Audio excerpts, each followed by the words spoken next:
c'est que c'est un homme qui dirige un spectacle consacré à la puissance des femmes. Et ça, c'est très important, parce qu'il met les femmes en avant. Oui, le thème, c'est les femmes persanes. Donc ça fait voyager dans le temps, surtout parce qu'il y avait une époque, à l'époque des nomades, surtout en Perse, les hommes et les femmes montaient à cheval ensemble. Il y avait même des femmes guerrières.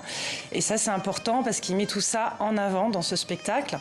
Et oui, d'avoir un homme qui laisse les femmes s'exprimer comme ça, c'est très important. Comment vous avez réussi à justement apprivoiser le fait d'avoir comme partenaire le cheval dans ce spectacle ? J'étais déjà montée à cheval quand j'étais plus jeune, mais danser avec un cheval, c'est quand même autre chose. Surtout que ce cheval, il est libre. C'est-à-dire que c'est la première scène dans ce spectacle où il n'y a pas de selle, il n'y a pas de cavalière sur le cheval. Il est entièrement libre. Il représente du coup la liberté, pour moi en tout cas. Et il court à toute vitesse. Donc en fait, il pourrait faire ce qu'il veut et faire confiance, c'est le plus important. Faire confiance au cheval et sentir qu'il y a une connexion entre nous, c'est vraiment très très fort. Et on va revenir dans un instant justement sur votre danse, en particulier cette danse soufie. Mais vous parlez de la liberté. La liberté, c'est le fil rouge de ce spectacle. Oui. Le pouvoir de la danse pour des femmes dont la voix est empêchée, c'est vraiment un thème qui trouve un fort écho justement dans ce spectacle Femmes persanes. La liberté, c'est très important parce que du coup, ici, on peut s'exprimer librement. Comme on ne peut pas dans notre pays. La danse est interdite dans notre pays. Les musiciennes, elles peuvent jouer librement des musiques qu'elles ne pourraient peut-être pas jouer en Iran librement, surtout dévoilées. Donc tout ça, c'est des notions de liberté. Et les cavalières, les voltigeuses, en fait, toute l'équipe ont des moments de liberté totale qui sont presque sauvages. Alors vous parlez de la danse soufie. On va y venir à cette danse soufie. C'est une danse que vous pratiquez depuis des années. Vous le disiez, c'est une danse réservée aux hommes en Iran, notamment en public. Oui, alors à la base, c'était pas en public, c'était pas sur scène, c'était pas du tout dans un contexte de danse artistique, c'était une sorte de prière. Et donc de l'amener sur scène devant un public en tant que femme, c'est vrai que c'est assez osé. Moi, c'est vrai que quand j'ai commencé, il n'y avait pas d'autres femmes qui faisaient ça, en tout cas pas en public.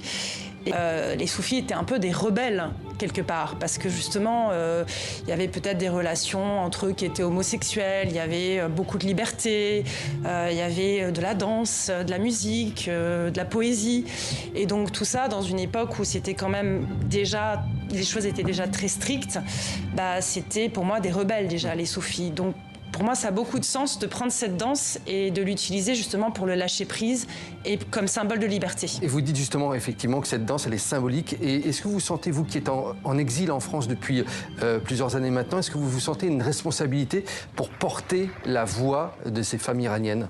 Quand je suis arrivée en France et que ma mère m'a amenée à la fête de la musique, j'ai vu les gens danser librement dans la rue, jouer de la musique librement. Et je me suis dit, pourquoi c'est pas comme ça en Iran ? Mais pourquoi, en fait ? C'est la première fois que je pouvais comparer les choses. Et je me suis dit, moi qui peux, je vais le faire.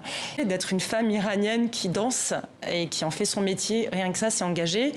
Ensuite, oui, j'ai aussi créé des spectacles qui avaient un sujet politique. J'ai aussi décidé de faire des choses un peu osées dans les sujets que je choisissais, en effet. Mais rien que le fait de danser, en fait, c'est engagé. Et le fait de libérer ses cheveux, vous dites que c'est un acte de rébellion, libérer ses cheveux également. Ah oui, complètement. Moi, je pense qu'on devrait avoir le droit de faire ce qu'on veut avec notre corps, avec nos cheveux. Et donc, si on veut les voiler, qu'on les voile. Mais si on veut pas les voiler, pourquoi on nous oblige et on nous met dans un hôpital psychiatrique, n'est-ce pas ? Et donc, oui, pour moi, danser avec mes cheveux, c'est un symbole. C'est encore plus fort que de les raser ou de les couper. Moi, je veux danser avec mes cheveux. Ça, c'est un vrai symbole de liberté et que ce soit mon choix, oui. Sarah Degan, on va parler un petit peu de la situation en Iran. 2 ans après le début du slogan « Femme, vie, liberté » et la mort, on le rappelle, de Mahsa Amini, cette étudiante de 22 ans arrêtée pour port non conforme du voile. Il en est où, ce slogan « Femme, vie, liberté » dans le pays ? Est-ce qu'il a été étouffé ? Est-ce que les lignes ont commencé à bouger ? Alors, je pense que rien n'est étouffé parce que, en fait, ça a marqué l'histoire, ce mouvement. Bon, il n'y a pas de grand changement avec le régime iranien qui est encore là, mais moi, ce que je remarque, c'est qu'il y a beaucoup plus de solidarité avec les hommes. Le mouvement s'appelle Femmes, Vie, Liberté, mais les hommes nous soutiennent vraiment pour l'émancipation de la femme, pour avoir des droits égaux. Ils défendent leurs sœurs, leurs filles, leurs copines, leurs mères. Et ça, c'est très important de le dire. Il y a des Iraniens qui ont été condamnés, torturés, blessés. Enfin, ils ont fait beaucoup pour nous, les hommes aussi. Et ça, c'est important. Et ça continue de plus en plus. On a les hommes de notre côté. Et ça, c'est un vrai changement. Les mentalités évoluent aussi bien chez les jeunes au début que maintenant, même les plus âgés. Et ça, c'est très important de le dire et de ne pas les oublier, surtout.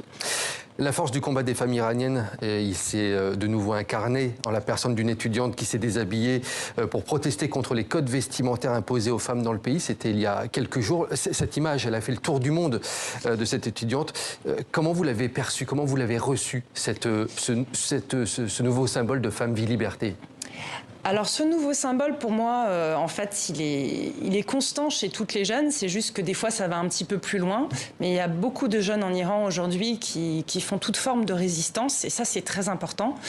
Et pour moi, cette jeune fille, c'est un peu Rosa Parks. C'est-à-dire que elle ose aller encore plus loin. Et peut-être qu'elle va inspirer d'autres gens à le faire. Ça ne veut pas dire que tout le monde doit forcément faire exactement comment elle l'a fait. Le sujet, c'est pas la nudité. C'est juste que c'est un symbole de résistance. Chacun a sa façon de résister. Et c'est ça qui est important d'apprendre, c'est que des fois, il faut risquer des choses pour ça. Voilà, nous aussi, on fait ce qu'on peut. Mais avec les risques que l'on connaît derrière. Oui, voilà, c'est que chacun a ses risques. Là-bas, c'est beaucoup plus fort quand même que pour nous.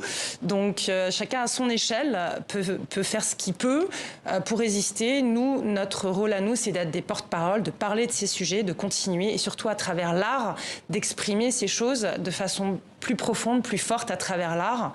Et la danse, pour moi, c'est un vrai symbole de liberté et un vrai symbole de toute résistance. Parce qu'en fait, une des raisons pour laquelle la danse est interdite en Iran, je pense que c'est parce que c'est un symbole d'innovation, de créativité, de liberté, de lâcher prise, de nouvelles pensées. Et ça, ils n'en veulent pas. En général, ils ne veulent pas trop de création artistique. Et donc, plus on fait ça, plus on va vers des nouvelles mentalités, plus on ouvre des portes là où les portes sont fermées.